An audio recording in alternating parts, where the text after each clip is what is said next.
I first visited Green Pines shores on a bright summer afternoon, lured by rumors of its scenic riverbank walkways and tranquil water views. Being a professional kayaker, an Olympic gold medalist, to be precise, I've always sought places where I could blend training with peaceful living.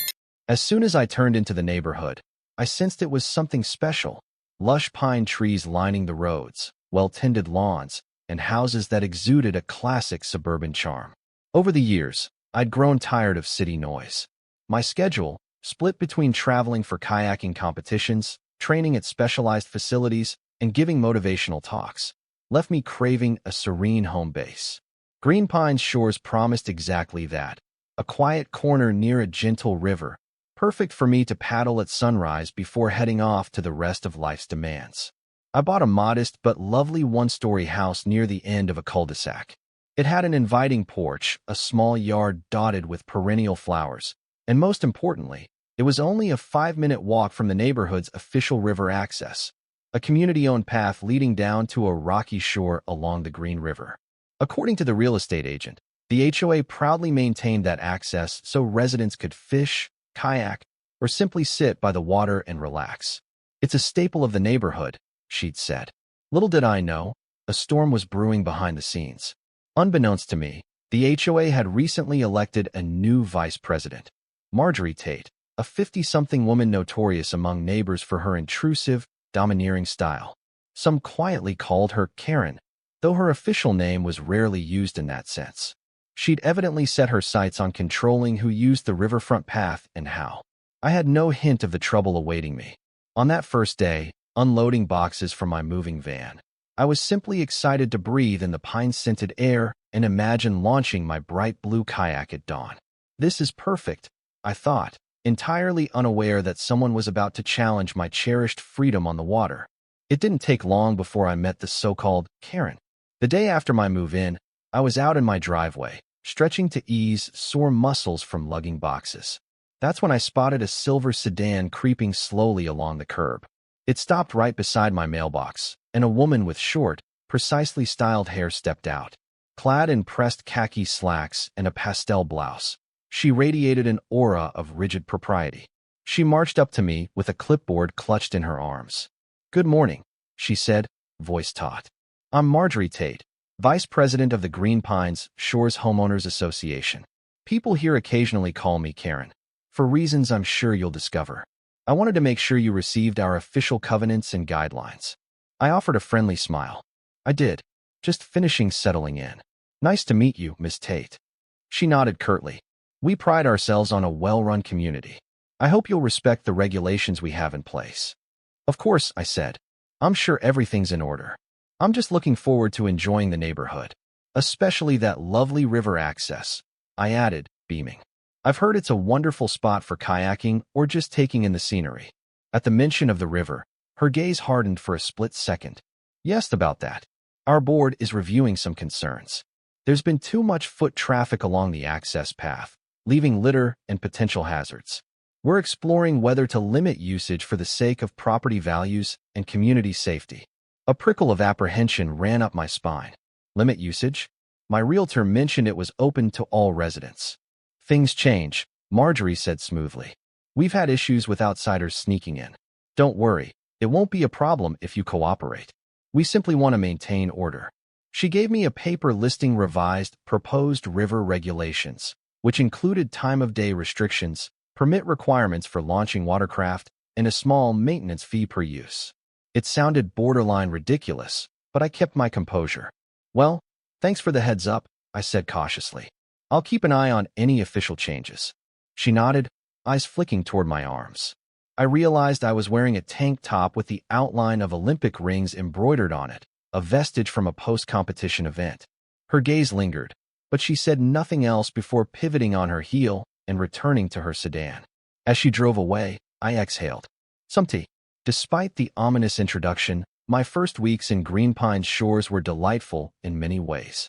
I met friendly neighbors, like the elderly couple next door who baked me cookies, or the young family across the street whose kids giggled every time they saw me practicing kayak strokes with a paddle in my driveway. A local gardening club invited me to join them, and I took up the offer, figuring it was a great way to make friends. Every morning, I'd wake before sunrise, slip on my athletic gear, and jog down the gently winding road to the river access. There, a short dirt path led to a clearing by the water. I'd leave my kayak on a small rack I'd gotten permission to install by the shore. The old board had been quite welcoming, apparently. Launching into the green river as dawn broke became my cherished routine. Gliding along silent waters, the world cast in pastel sunlight, gave me a sense of peace I rarely found elsewhere. Often, neighbors would wander by to fish or watch the sunrise from the rocks. The vibe felt communal and warm, a reflection of the original spirit behind having a shared riverfront. If I encountered visitors, they'd ask about kayaking tips. Some recognized me from the Olympics, but many didn't, and I liked it that way. I was just Sam Larkin, the new guy on Magnolia Drive, happily enjoying life on the water. Yet, in the background, Marjorie's presence loomed. She'd make appearances in her sedan, idling near the path as though watching who came and went. I caught glimpses of her glaring at me from a distance. I brushed it off at first, assuming she had more pressing matters than harassing one kayaker. But uneasy rumors spread through the neighborhood forum about new river access passes that might soon be mandatory. People grumbled, worried the HOA fees would spike or usage would be restricted. Tension brewed. It all seemed petty at first, but I should have remembered how even small seeds of conflict can explode. Marjorie, Karen, was about to ramp up her crusade, blindsiding everyone. One Saturday, I decided to host a small backyard barbecue to get to know my neighbors better. Since I traveled often for kayaking events, I wanted at least a core group of local friends. I set up a grill, a few lawn chairs, and placed a cooler full of soft drinks, and a few beers for those inclined. The day was breezy and bright, perfect for an outdoor gathering. Neighbors trickled in. Some brought side dishes, others brought their kids. Laughter and conversation filled the air. I was in the middle of flipping burgers when Ms. Carly Rosen, who lived 3 houses away, approached me with a worried look. "Sam, have you heard about the new rule Karen's pushing? Something about limiting river usage to certain hours, plus a daily fee." I frowned. I saw a draft a while back, but I thought it was just a proposal. "Is it official?" Carly shook her head. "Not yet. The board meets next week to discuss. But rumor says Marjorie has the treasurer and secretary on her side. That's a majority. She might push it through." I paused. "Wait, but that path belongs to the entire neighborhood. Why would she try to block it?" Carly sighed. "She claims it's to prevent outsiders from using it, but we all know no real outsiders come here. Some suspect she's trying to keep the area exclusive, a kind of power trip. Also, she's apparently hoping to beautify the shoreline, which means restricting people from messing with it. God knows what her real motives are." I glanced around at the crowd enjoying my yard, noticing how many had voiced appreciation for the river path. "If this passes, it'll ruin a big piece of why we love living here," I said softly. "We can't let her do that." Carly nodded. "We'll have to attend the board meeting, speak out. She's tricky, though. She'll claim it's all about protecting property values. You know how some folks freak out about noise or kids." I took a deep breath, flipping the last burger. "Well, I guess it's time to rally the neighborhood. Let's fight this." That evening, after the barbecue ended and I tidied up, a sense of purpose filled me. I'd never been an activist type. My focus had always been on sports, but I wouldn't stand idle while someone took away the freedom of the river. I decided to attend that board meeting next week and speak up, even if it meant stepping outside my comfort zone. Little did I know how far the conflict would escalate, or how central my Olympic title would become in the battle. On the night of the HOA meeting, the small neighborhood clubhouse was packed beyond capacity. Dozens of residents squeezed into folding chairs, with more standing against the walls. Marjorie, Karen, sat at a long table at the front, flanked by the treasurer, Mr. Daniels, and the secretary, Ms. Finch. The board president, Ms. Caldwell, looked frazzled, as if she'd lost control of the situation. Marjorie cleared her throat. "Order, please," she called, banging a small gavel. Conversations hushed. "We have a full agenda. Let's begin with the main topic, proposed river access regulations." A murmur rippled through the crowd. Marjorie glanced at the typed pages before her. "In recent months, we've had numerous complaints about littering, loitering, and unauthorized usage of the river path. Therefore, I propose the following changes." She read off a list that made my blood boil. a new $10 daily fee for launching watercraft, restricted hours of 10 a.m. to 4 p.m. for any river usage, and an approval process for visitors or guests. She concluded, these measures will protect our shoreline, reduce noise, and maintain property values. Let's face it, an uncontrolled riverfront invites all sorts of issues. Cries of outrage erupted. People shouted about tradition, about the path being free for all residents. Ms. Caldwell tried to restore order. All right, we'll open the floor for comments. Please line up if you wish to speak. I joined the queue, heart pounding.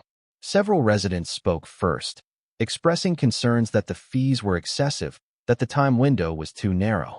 One elderly fisherman lamented losing his early morning routine. A mom worried about not being able to take her kids after school. Marjorie retorted each time that it was necessary for preserving the community's integrity. Finally, it was my turn.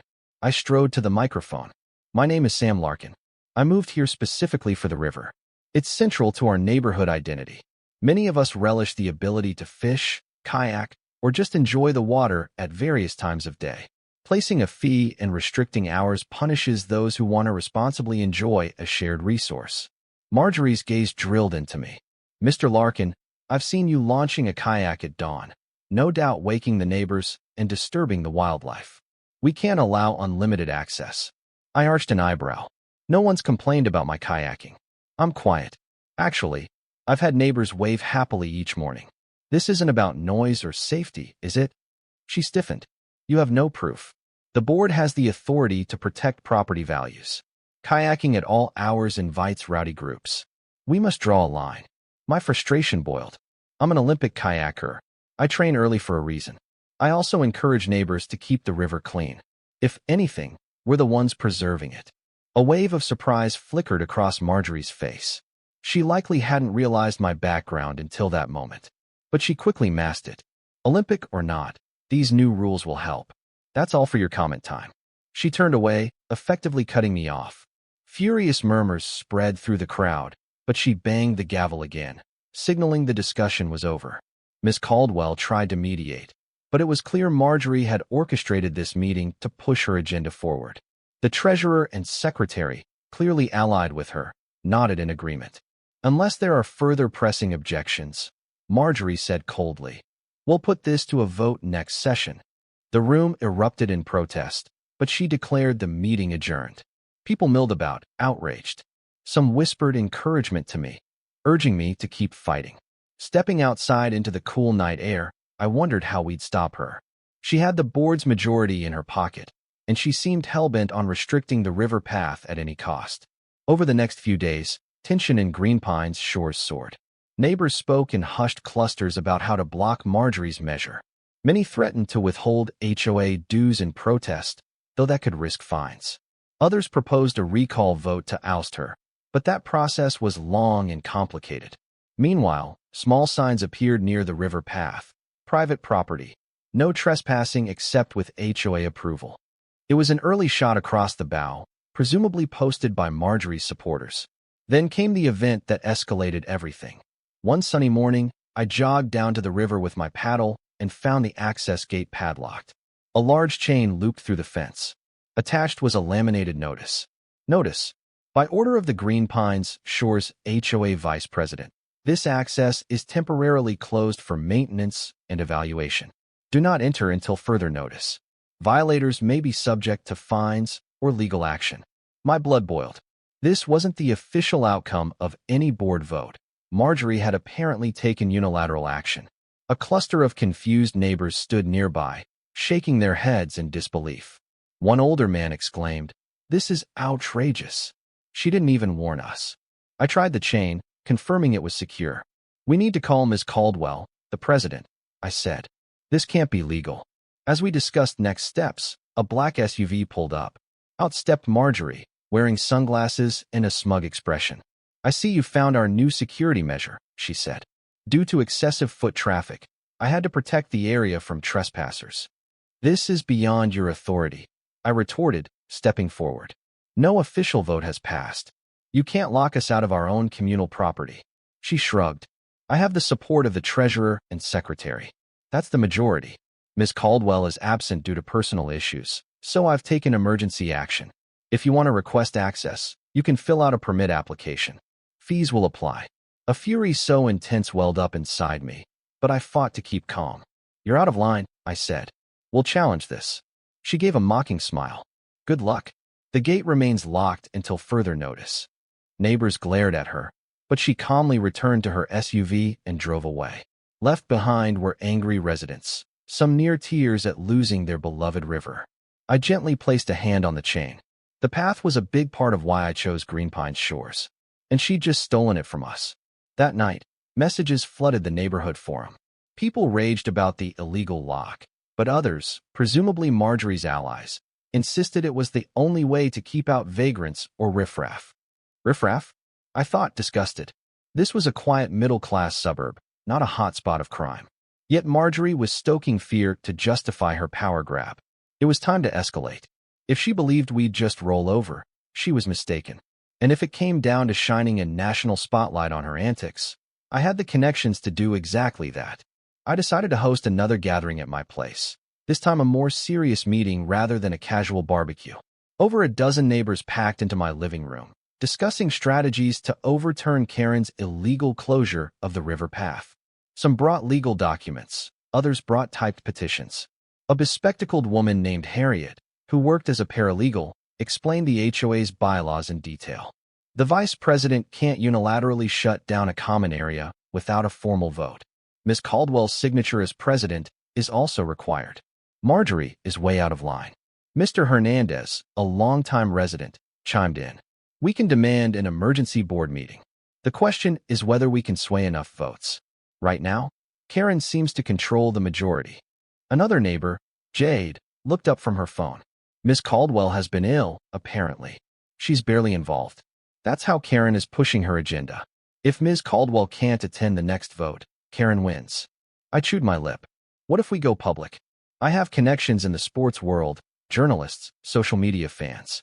If we expose that an HOA is blocking a public resource, it might embarrass Karen enough to back down. Harriet seemed intrigued. A media approach could be risky, but if you're famous among kayakers, maybe public pressure would scare her. She wants to preserve property values, right? Negative press might make potential homebuyers think twice. The group murmured agreement. We brainstormed. Some neighbors favored immediate coverage on local news. Others worried it might escalate the conflict. Ultimately, we decided to try local channels first, like the community newspaper or the county TV station, before going national. If that failed, I'd leverage my broader network. We also agreed to keep pursuing official channels, writing letters to the board, contacting Ms. Caldwell directly, and requesting the lock be removed. Meanwhile, Harriet the paralegal would prepare a letter threatening legal action if the HOA refused. The tide of resistance was growing. We refused to let one petty tyrant steal our river. As the meeting ended, each person left with tasks. Jade offered to print flyers for neighbors to sign a petition. Mr. Hernandez planned to talk to Ms. Caldwell's spouse to see if she could be convinced to attend the next board session. The energy in the room was electric, unified outrage fueling us to stand up against Karen's power trip. I felt a surge of hope. Perhaps we could resolve this without a full-blown fiasco. But deep down, I suspected Marjorie would only double down. I'd faced fierce competitors in kayaking, adrenaline-fueled athletes determined to win gold at any cost. Karen reminded me of them, though twisted by pettiness. She wasn't going to cede control easily. Our movement against the lock gained momentum quickly. We shared digital petitions, circulated open letters calling for immediate reinstatement of the river path, and distributed them throughout the neighborhood. The local newspaper even printed a small article titled "Residents Fight HOA Over River Access Closure." It quoted me anonymously as an Olympic athlete, though I requested they omit my name for now. But Karen wasn't idle. Within days, new notices popped up around Green Pines Shores. They bore the HOA letterhead and read, "Attention residents. Unauthorized gatherings and petitions undermining HOA policy may result in penalties. Our vice president has acted within her rights to secure the riverfront for the community's safety. Any attempts to break the newly installed lock or defy access rules will be met with legal consequences. Sincerely, the HOA board." Marjorie's signature featured prominently, while Ms. Caldwell's was nowhere in sight. This letter outraged neighbors further. Some speculated the treasurer and secretary were forced to sign, or maybe they were complicit. Regardless, the threat of legal consequences felt blatant.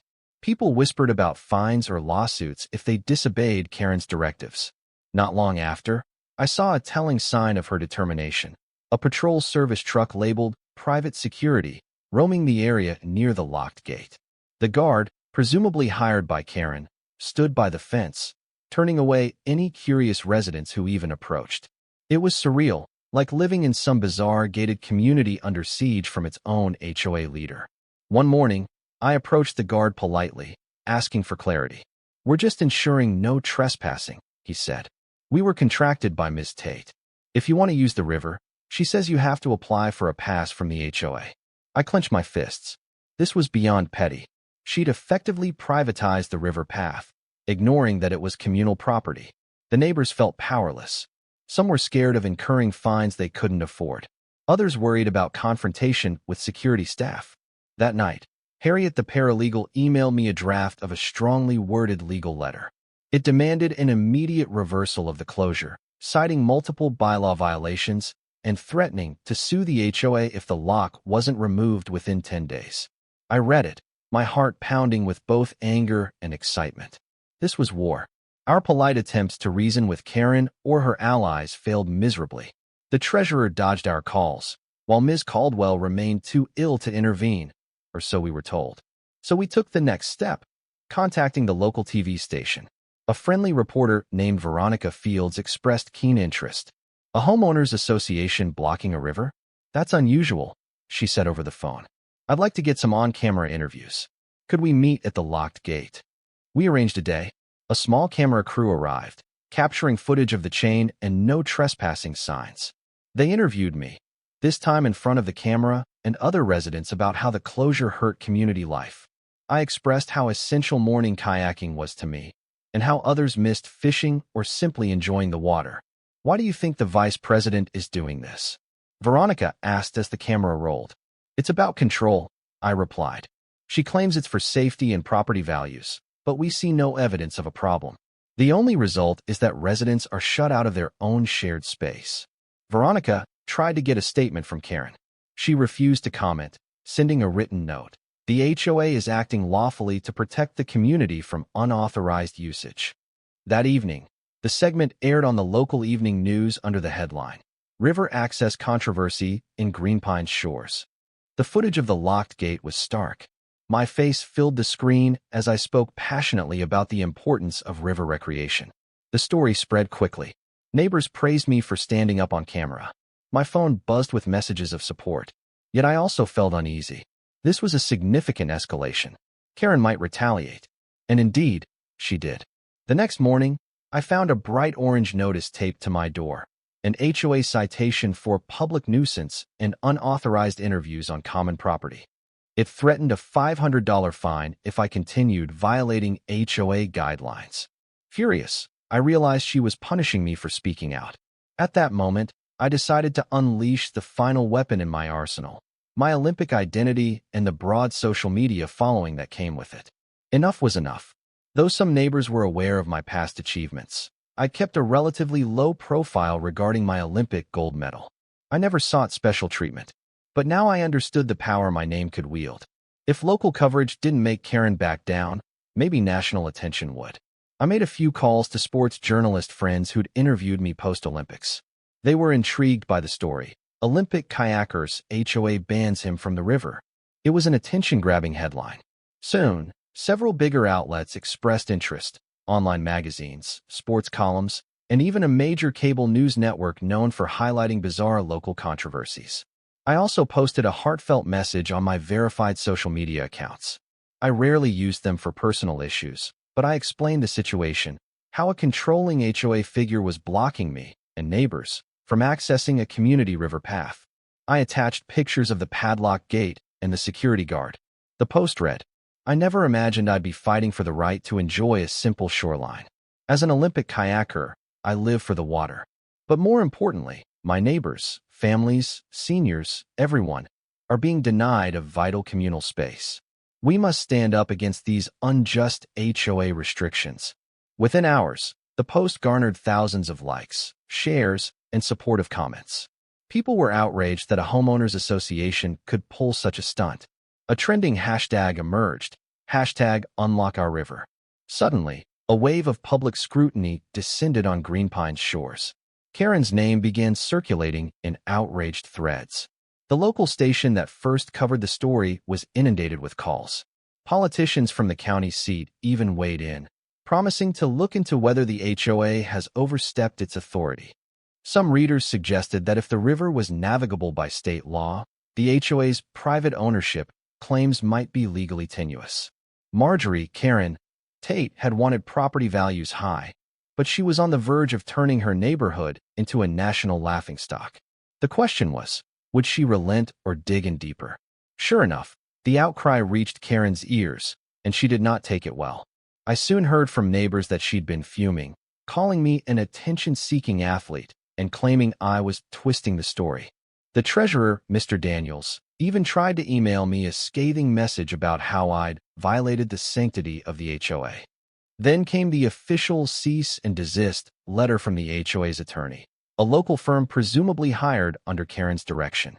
It arrived in a stiff envelope, warning that my defamatory public campaign was harming the association's reputation. The letter demanded I retract my statements and remove all social media posts, or face potential legal action. I showed Harriet, our paralegal neighbor, the letter. She rolled her eyes. It's a bluff. They can't sue you for telling the truth about their unconstitutional closure of communal property. We'll draft a response reminding them that you have every right to voice your concerns. They have no defamation case. While her reassurance helped, the letter signaled Karen's escalation.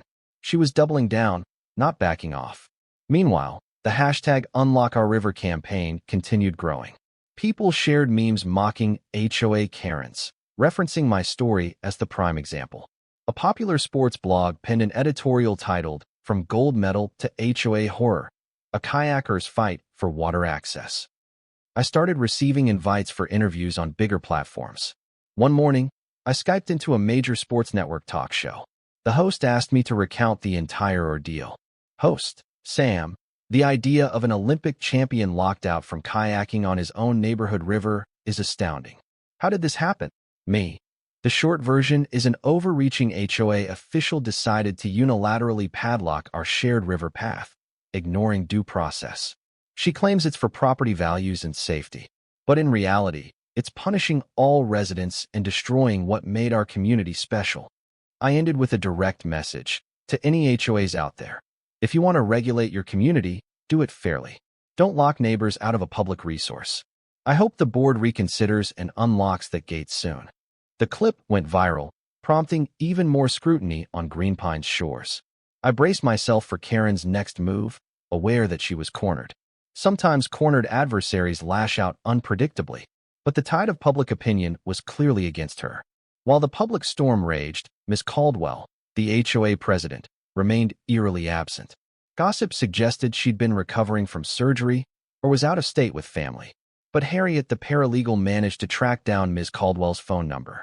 We were determined to speak with the actual head of the HOA, hoping she might override Karen. One evening, Harriet's phone rang. She picked up, then waved me over excitedly. "It's Ms. Caldwell," she mouthed. I listened in as Harriet put the call on speaker. "Ms. Caldwell," Harriet said gently, "it's wonderful to finally speak with you. We have quite a crisis on our hands regarding the river access. Are you aware of what's happening?"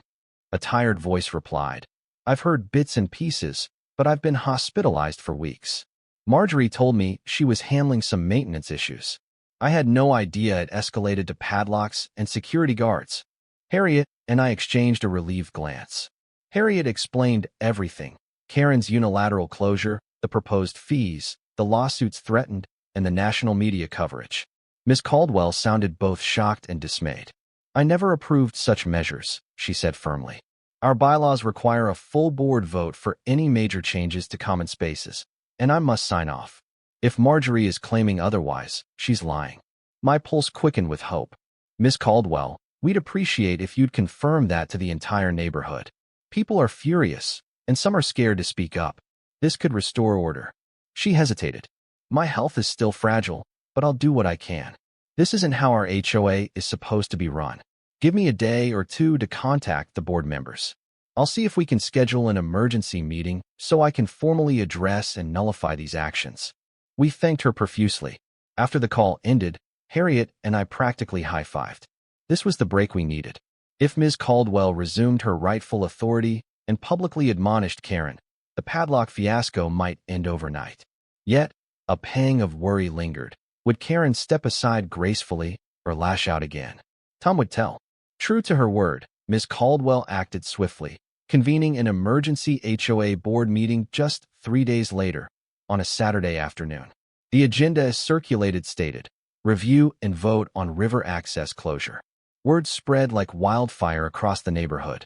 Everyone planned to attend, eager to see Karen finally face accountability. On the day of the meeting, the clubhouse brimmed with residents. Miss Caldwell arrived looking pale but determined, walking with a cane. She took her seat at the head of the long table. Karen sat stiffly on the side, her expression stormy. The treasurer and secretary seemed uneasy, as though caught in a scandal. Miss Caldwell opened proceedings. "Thank you all for coming. I've been away due to health issues. I've learned that our vice president, Ms. Tate, locked the community's river access without board approval. We must address this immediately." Karen tried to interject. "President Caldwell, as I explained, it was an urgent measure." "Trespassers." Miss Caldwell raised a hand. "No, we have proper procedures for urgent matters. You never got a full vote. You never consulted me, and you misrepresented the situation. The padlock will be discussed in this meeting, with all members present." A hush fell. The treasurer, looking sheepish, admitted that Karen had convinced him it was a quick fix, not a permanent closure. Miss Finch, the secretary, claimed she felt pressured. A few audible scoffs echoed among the crowd. Next, Miss Caldwell turned to me. "Mr. Larkin, would you share the impact of this closure on yourself and other residents?" I stood, nerves buzzing, but speaking confidently. "We've lost access to a cherished communal amenity. Our daily routines, from kayaking to fishing, are disrupted. The HOA has faced negative media coverage nationwide. Many of us never consented to these restrictions." The crowd murmured agreement. Ms. Caldwell nodded. "Thank you. Now, unless Ms. Tate has compelling evidence of a genuine emergency, I see no reason to maintain the lock." Karen rose, her face flushed. "I do have evidence. Repeated incidents of trash by the shore, unauthorized night gatherings, and potentially unsafe conditions. I acted to protect property values and keep our community exclusive." A wave of disapproval rolled through the audience. Miss Caldwell pinned her with a sharp stare. "We have no record of these repeated incidents. The only complaints we see are about your closure. Miss Tate, you have overstepped your authority." Karen's face twisted with anger. "I did what had to be done. This is still the board's responsibility to protect the neighborhood from outsiders." Mr. Larkin turned it into a media circus. Miss Caldwell sighed. "We have a motion to remove the lock immediately and restore open access. All in favor?" The treasurer and secretary, clearly wanting to distance themselves from Karen, quickly raised their hands. Miss Caldwell did as well. "Motion carries," she said. "The padlock is to be removed within 24 hours. A thunderous applause erupted. People cheered, hugging each other. My chest flooded with relief. The tyranny of the locked gate was finally over. Karen glared icily, but she looked cornered. Miss Caldwell continued. "Furthermore, the board will conduct an internal review to determine if disciplinary action or a recall vote is warranted. Miss Tate, you may face censure for bypassing proper governance."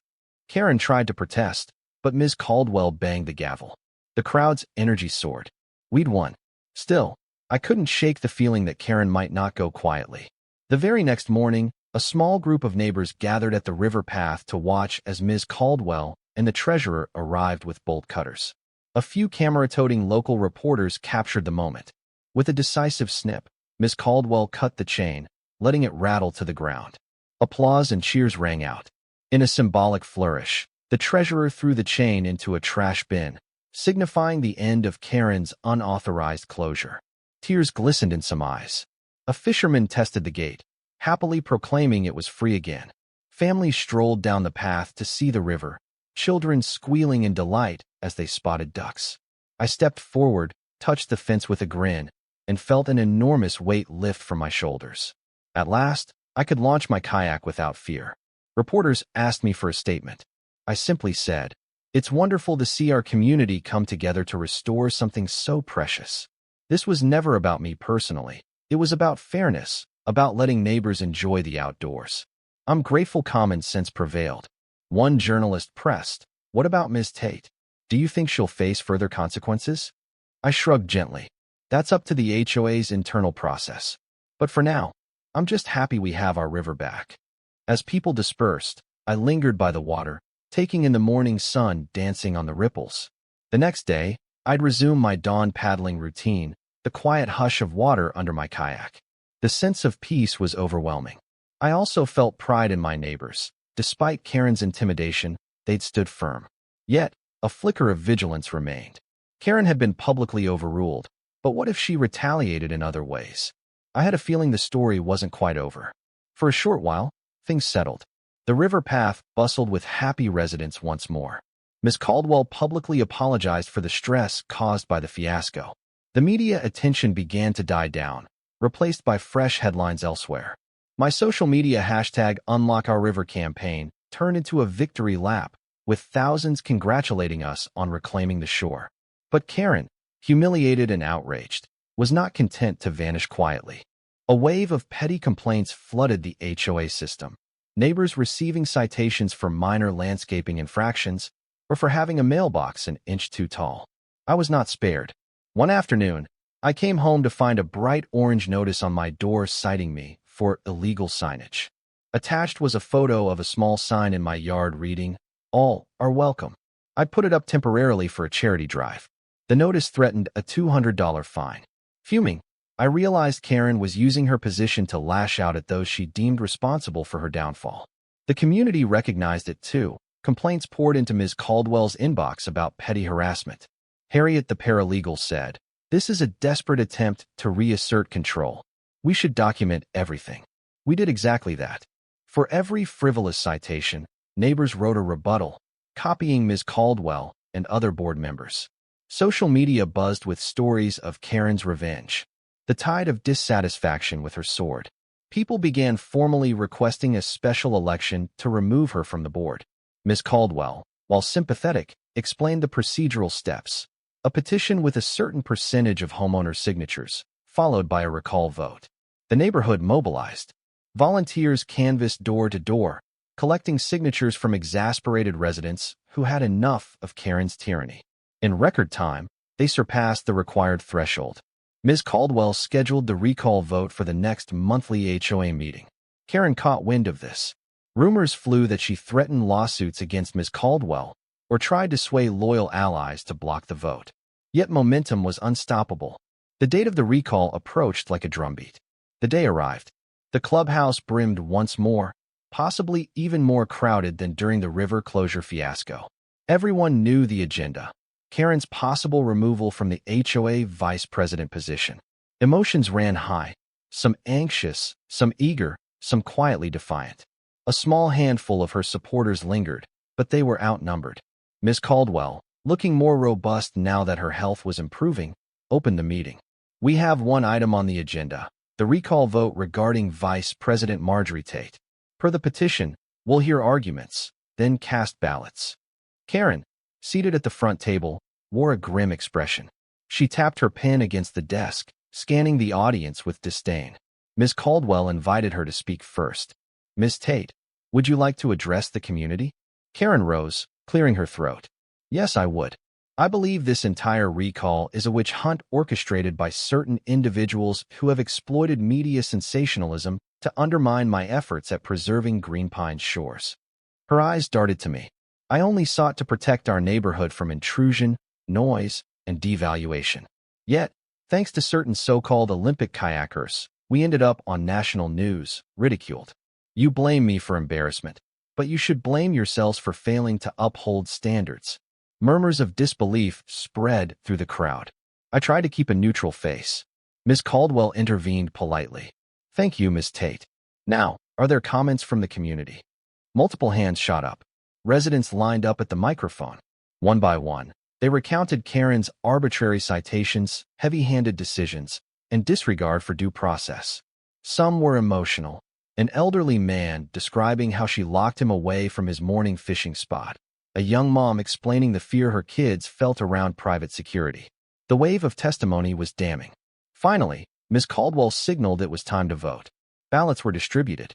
People filled them out in hushed focus, then placed them in a sealed box. The board members retreated to a side room to count. Karen sat stiff-backed, glaring daggers at me from across the hall.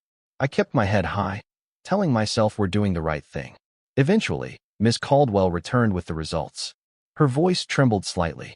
By a vote of 88 to 12, the motion to recall Ms. Tate passes. Effective immediately, Ms. Tate is removed from her position as Vice President of the Green Pines Shores HOA. Thunderous applause filled the room. Many stood, clapping. Karen's face went ashen. She stood abruptly, knocking over her chair. "You fools will regret this," she spat, voice quivering with rage. Without another word, she stormed out, pushing past neighbors who parted like the Red Sea. A hush followed her exit, then roars of celebration. Ms. Caldwell tried to regain order, eventually stating that an interim vice president would be appointed while they planned a special election. Everyone sensed we'd finally cast off the oppression that lingered for months. The river was free, and now, Karen's grip on the board was broken. In the weeks after Karen's recall, Green Pines Shores felt like it had shed a dark cloud. The petty citations ceased. The lock was long gone, replaced by a well-maintained gate that remained open from dawn till dusk, with no fees or heavy restrictions. Neighbors strolled to the river with renewed joy, as though rediscovering a piece of themselves. Ms. Caldwell chaired a few more meetings, emphasizing transparency and community feedback. They formed a river stewardship committee to keep the path clean, addressing the litter claims Karen once used as an excuse. Volunteers stepped up readily. We saw an immediate drop in trash, replaced by new recycling bins. The sense of shared ownership soared. I resumed my dawn kayaking routine, gliding across the calm water. Occasionally, I'd see a fisherman cast a line, or an early bird neighbor sipping coffee on the shore. We'd smile, wave, and relish the quiet comfort. Freed from the threat of fines, we could enjoy the environment in peace. Nationally, the story had lost some heat. People moved on to other headlines. But among sports fans, I was sometimes recognized as the kayaker who fought in HOA. At events, well-wishers approached me, saying how thrilled they were that we beat the Karen. I took it with a smile, acknowledging that it was the entire neighborhood, not just me. And what about Karen? Word around the block said she'd moved out soon after the recall, putting her house up for sale. Some claimed she left hateful notes in mailboxes or threatened to sue, but nothing came of it. Eventually, a for sale sign appeared, and a few weeks later, a moving truck carried her away from Green Pines Shores. Whether she found another neighborhood to impose her will on, no one knew or cared much. To commemorate the victory, the newly formed River Stewardship Committee organized a River Fest, a day of fun by the water. Families brought picnic blankets, neighbors grilled burgers, and local musicians played acoustic sets. We had a fishing tournament for the kids, a canoe race for the adventurous, and a small craft station for painting river rocks. The atmosphere radiated warmth and unity. I happily volunteered to coordinate water activities. With a few extra kayaks borrowed from a local rental place, I gave short lessons to novices. Kids squealed as I taught them basic strokes near the shallow bank. Adults overcame initial nerves, discovering the thrill of gliding across the gentle current. Laughter and the splash of paddles echoed among the tall pines. Around midday, Miss Caldwell took a microphone on a makeshift stage. "Thank you all for joining Riverfest, our celebration of a shared resource that belongs to every resident. We overcame adversity, and through it, we've become a stronger, more connected neighborhood." Applause broke out. She beckoned me up to the stage. "I also want to personally thank Sam Larkin for standing up for our river, using his platform to ensure we weren't silenced. Sam, you truly exemplify the spirit of an Olympian, courage and community." Embarrassed but touched, I accepted a handshake from Ms. Caldwell. Cameras flashed as we posed with our paddles raised. Joy coursed through me. This was the spirit of Green Pines Shores, a place that had turned conflict into renewed solidarity. That evening, after Riverfest wound down, I lingered by the shore alone. The sunset painted the sky in brilliant oranges and pinks, reflecting on the rippling water. I could still hear faint echoes of children's laughter, families packing up, friends hugging goodbye. The air smelled of grilled food and pine needles. I dipped my hand in the cool river, remembering how close we'd come to losing this simple pleasure. Karen's tyranny had threatened to bury us in draconian rules, but the neighborhood's unity, fueled by a bit of national attention, restored our right to the water. It reminded me of the many times in my athletic career when adversity seemed insurmountable, yet resilience and teamwork carried me to victory. I inhaled deeply, letting gratitude fill my chest. My phone buzzed with a text from a sports journalist friend, congratulating me on saving the day. I chuckled softly. It wasn't just me, I typed back. It was all of us. Then I slipped the phone away, savoring the hush of dusk. In 2 weeks, I'd be off to a training camp, preparing for an international kayaking competition. But now, I felt grounded. Green Pines Shores was my home, a place that overcame conflict and proved that good sense and community spirit could triumph over even the most stubborn Karen. Time rolled forward gently. Over the following year, Green Pines Shores thrived under Ms. Caldwell's steady leadership. They elected a new vice president, a soft-spoken yet earnest neighbor who valued transparency. The HOA's rules about the river path were balanced. Keep it clean, respect quiet hours, but otherwise enjoy it freely. Fines returned to being a last resort, not a weapon of intimidation. My life settled into a blissful rhythm. Mornings on the water, evenings in my cozy house, interspersed with travels to competitions and speaking engagements. I often spoke about the ordeal to fellow athletes, stressing the importance of standing up for what's right. Sometimes they teased me. Sam, you might be the first gold medalist to also set an HOA straight. I wore that distinction proudly. Word spread that Karen sold her home to a young couple who loved kayaking themselves. Ironically, they became active volunteers for the River Stewardship Committee, helping preserve the very resource Karen tried to lock away. The circle of community grew stronger, welcoming new families who heard about the neighborhood's close-knit vibe. On warm summer evenings, I'd walk my dog. I'd since adopted a sweet mutt from a local shelter, down the path to watch the sunset reflect off the water. Other neighbors joined me, some fishing, some chatting with friends. The tension and fear that once hung in the air had vanished, replaced by a renewed sense of belonging. Every so often, a visitor or new resident would ask me, "Aren't you that Olympic kayaker who fought off the HOA's river ban?" I'd laugh and say, "It wasn't just me, it was the entire community. We refused to let one person block our shared joy." And that was the truth. Together, we overcame adversity, unlocked our river, and proved that no one, no matter how loud or arrogant, could triumph over a neighborhood united for a common cause.